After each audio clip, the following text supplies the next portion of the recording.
सभी को जय मसीह की। मैं परमेश्वर का धन्यवाद देता हूँ कि आप सभी आज फिर से परमेश्वर का वचन सुनने के लिए हमारे इमानुएल फाउंडेशन चैनल में आप आ चुके हैं। मैं इसलिए आपका धन्यवाद देता हूँ और परमेश्वर का धन्यवाद देता हूँ।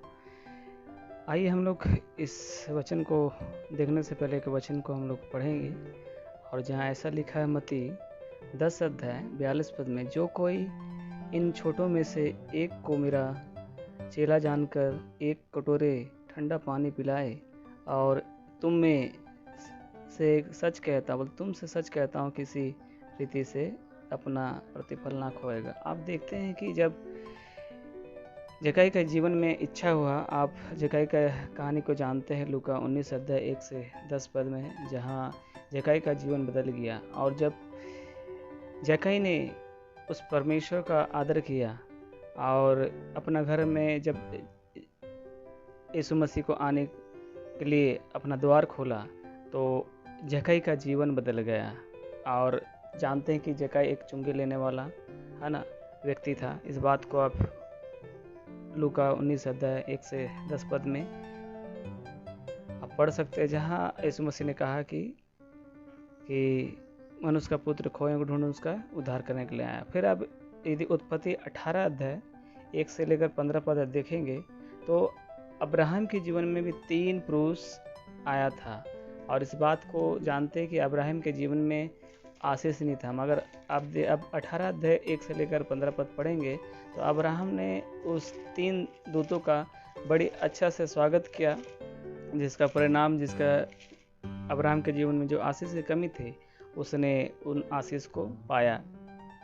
और उसके बाद आप देखते हैं कि नए नियम में मत्ती में 26 अध्याय 6 पद से 3 पद, मार्कुस 4 अध्याय, उसके बाद यूहन्ना 12 अध्याय, और उसके बाद लूका 7 अध्याय 36 पद से अगर 50 पद देखेंगे, एक स्त्री यीशु मसीह के पाँव धोने के लिए इत्र डालकर अपने पाँव से आंसू से भिंगाकर पोंछ रही थी। मगर वहाँ अब एक बात को देखते हैं, जिन्होंने फिर सिमोन के घर में आया तो यीशु मसीह कहता है कि हे सिमोन, तूने पाँव धोने के लिए पानी नहीं दिया, किंतु इस स्त्री ने मेरे पाँव अपने आंसू से धोया। और इस बात को जानते हैं कि और यीशु मसीह भी, अगर अब यूहन्ना 13 अध्याय देखेंगे, यीशु मसीह खुद इस बात का नमूना दिखाया पैर के चेलों के पैर धोकर, और उन्होंने कहा कि आप इन नमूनों से आप औरों के भी क्या करोगे, सेवा करोगे। और इसका बाद आप पहला राजा 17 अध्याय 8 पद से देखते हैं कि एलिया नबी एक विधवा स्त्री के घर आया और अचानक आ गया और कहता है कि मुझे कुछ खाने के दा। विधवा स्त्री कहती है कि हमारे पास तो कुछ नहीं है, बस थोड़ा सा मैदा और मैं इसलिए बिन रही है। और जब विधवा स्त्री ने आगे माना, तो आप देखते हैं कि उनका परिवार में जो कमी थी परमेश्वर ने पूरा, इसलिए एलिया ने कहा कि जो बर्तन और भी बर्तन लाओ। और देखते हैं कि उन्होंने पड़ोसियों से बर्तन लाया, और जब तक वे लोग जीवित था तब तक उस घर में ना मैदा घटा ना तेल घटा, क्योंकि उन्होंने परमेश्वर दास का आदर किया है। और उनका बच्चा ने कहा कि मम्मी हमारा बर्तन ख़त्म हो गया। उसके बाद वो आशीष रुक जाती है। फिर उनके पश्चात वही अध्याय में आप देखते हैं कि उनका बेटा बहुत बीमार पड़ गया था, रोग हो गया था। और फिर वही एलिया जब आता है तो स्त्री थोड़ा नाराज़ हो जाती है और कहती, क्या तू हमारे बेटे के मृत्यु को देखने के लिए आया है?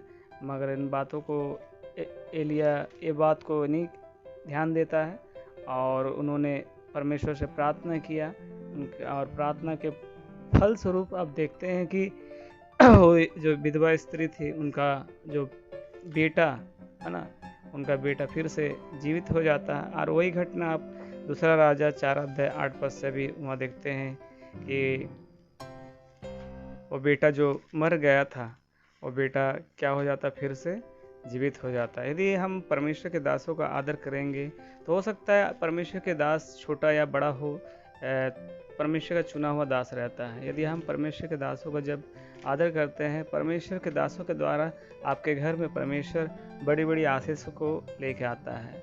और इस बात को परमेश्वर का वचन साफ साफ बताता है है ना। इस बातों को यदि आप परमेश्वर का वचन पर ध्यान देंगे और उसके वचन के अनुसार आप जीवन बिताएंगे तो परमेश्वर सचमुच आप बोलता है कि जो मेरे दास का आदर करेगा मैं उनका भी आदर करूंगा। इसलिए परमेश्वर के दास को अपने घर में बुलाइए, प्रार्थना कराइए और उसके साथ परमेश्वर के वचन को उनके द्वारा सुनिए और उन वचनों के द्वारा परमेश्वर की महिमा करें। सचमुच परमेश्वर जो आपके जीवन में जो घटी कमी है वो परमेश्वर क्या करेगा। और इसलिए जब इस आप प्रकाशित वाक्य 3:20 पद को देखते हैं तो वहाँ यीशु मसीह हर घर में खटखटाता है कि देख मैं द्वार पर खड़ा हूँ, कौन आवाज़ को सुन रहा। आज आप क्या परमेश्वर की आवाज़ को सुनने के लिए तैयार हैं? तो यदि आप परमेश्वर के दासों का आदर करेंगे सचमुच परमेश्वर भी आपका आदर करेगा। इस वचन को सुनने के लिए धन्यवाद और ज़रूर सब्सक्राइब करिए, शेयर करिए। धन्यवाद।